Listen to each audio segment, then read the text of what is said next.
Was the question asked already? How were the headwinds, the crosswinds? Just looked brutal out there. Yeah, it was brutal. It was asked already. The conditions were very brutal. Headwind the whole time? Basically, yeah, pretty much. Stephen, you had a question?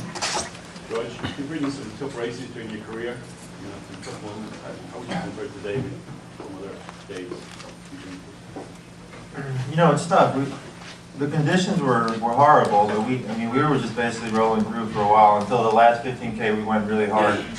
And you felt the effects of the day, the wind and the rain. But as far as the breakaway, we rode pretty steady. Would you say, Dominique? And we rode a smart race. You know, we didn't go out there and kill ourselves the first 100 kilometers and then everybody blow up and the field would catch us. We rode steady. We had enough in our legs that if the field started chasing hard, we'd be able to go harder as well. You know, you can't compare this to a World Cup where, like a Tour of Flanders or Roubaix, where you know you're going all out the whole time. And, but today, as far as the conditions go, they were pretty epic, and you know I was definitely very tired at the end. Any final questions for George and Kathy?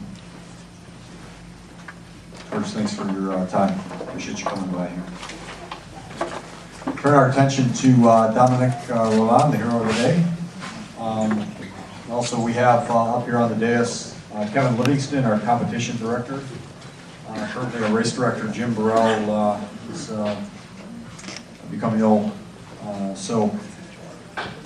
First of all, Kevin, as the competition director, give us a lay of the land of today and what you heard from the road out there. It's pretty obvious it was a rough day.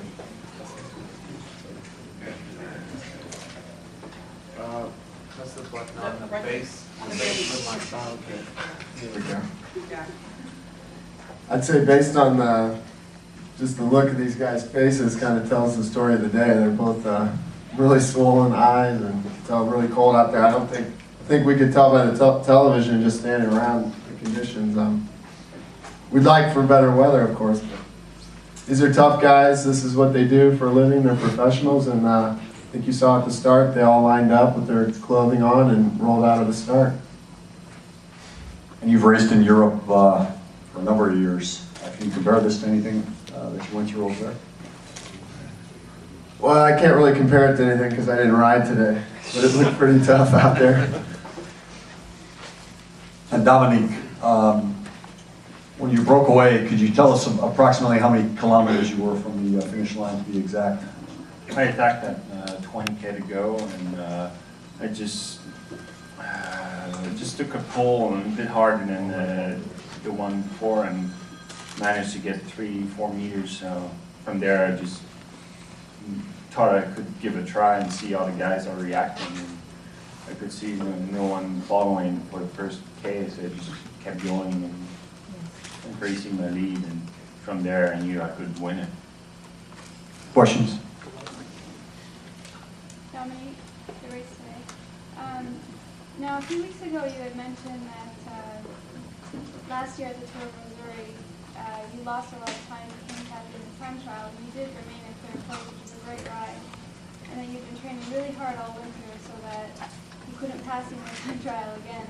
Is today a testament of how hard you've been working all winter? Because he was facing you pretty hard. Yeah, for sure it proved that I've been going good lately, and the training I did with my coach Brian Walton has been working out. So to be able to stay away from a guy like George and Kathy and hold on to him on 20K after such a harsh day, it just proved that I can be out there and do something. Other questions? Just to make sure I had this right, did Ivan Dominguez drop out of the race today? Yeah. Did you receive word that Dominguez had dropped out, and at that point, did sort of a switch go off in your head that maybe a little bit more pressure all of a sudden, one of the team top sprinters is out of the race, and time to really turn it on? No, I'm just learning, just hearing it. My radio wasn't working all day, and it was too bad that Ivan couldn't make it. but luckily I've been doing good lately, and I'll try to hold on to the sprinters. Dominique, when did you think you had it won today? At the finish line? When did you think you had it won today? When I thought I won it, with 40K to go, I started looking around at the guys, and I knew I was one of the strongest in the break. And with 10K to go, when I had 40 seconds lead, I knew they wouldn't catch me, and I just started smiling and like even winner. So Dom, nowadays you're thought of more as a sprinter, but earlier in your career you were a good time trialist. Do you think that maybe you took them a little bit by surprise, because a lot of the guys probably weren't aware of how strong you are or were as a time trialist? I think coming here, no one knew who I was. Now they kind of know me, so I'll be a watchman in the next few races. But yeah, for sure, it gives me a lot of confidence, especially getting back a bit of strength on the time trial. So maybe in a couple months and years, I'll be able to do some better time trials and be up there. Yeah, Dominique, given that you may arguably be the best sprinter in that group, why did you decide to go from so far out? I mean, from what I saw in that group, there was maybe nobody faster than you. I think I got impatient. I had enough being out there and just riding around in the group. I mean, I just wanted to prove myself I could do it, and I just didn't think and just went out and go as hard as I could. Other questions? Dominique, last year you were with Kodak Gallery, and before that, where were you? I know you spent some time in France, but you're still very new to a lot of American cycling fans, and a lot of people in the press picked you to win this race early on, but your background, could you give us your background as a cyclist? Yeah, I've raced 3 years in France. In 06, I was racing for Vélo Club Roubaix under Cyril Guimard, team manager. So I've learned a lot from him. I had another team manager, the brother of Alain Galopin. So I think I've got good knowledge there from both guys, either Guy Galopin and Cyril Guimard. So it gave me a lot of experience, and 3 years in France just gave me good confidence to come on the U.S. circuit and give it a try. And you're currently being coached by Brian Walton? Is that what I meant to say earlier? Yeah, I'm coached by Brian Walton from CanadianCyclist.com. Now located in Philadelphia. Other questions? So Dominique, you said you like hard one-day classic races. Is this the type of stage of race that you like, or? Last time I raced in such a tired Yeah. weather, I won the stage. So yeah, it's true. Like I look, even if on the bike, I was like, I can't stand this. I'm freezing, I'm shivering. I always do good in bad weather. Worse it is, better I am. So when the wind came, I'm just keep it coming. I'll get across and I'll do it. So. What was that race?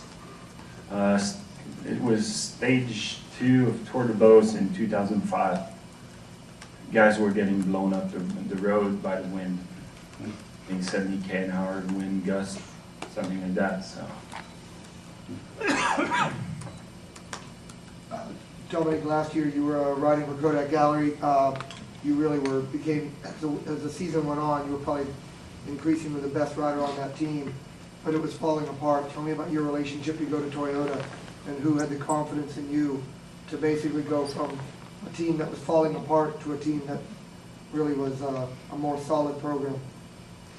I think that early on Toyota United was looking at me. I know Hank Vogels have a few good quotes on me, and he mentioned my name to the team, and they went right on and contacted me when they knew the team was folding. How much has your salary gone up, down, or are you making more money these days? I might do more Yes. money later on this year.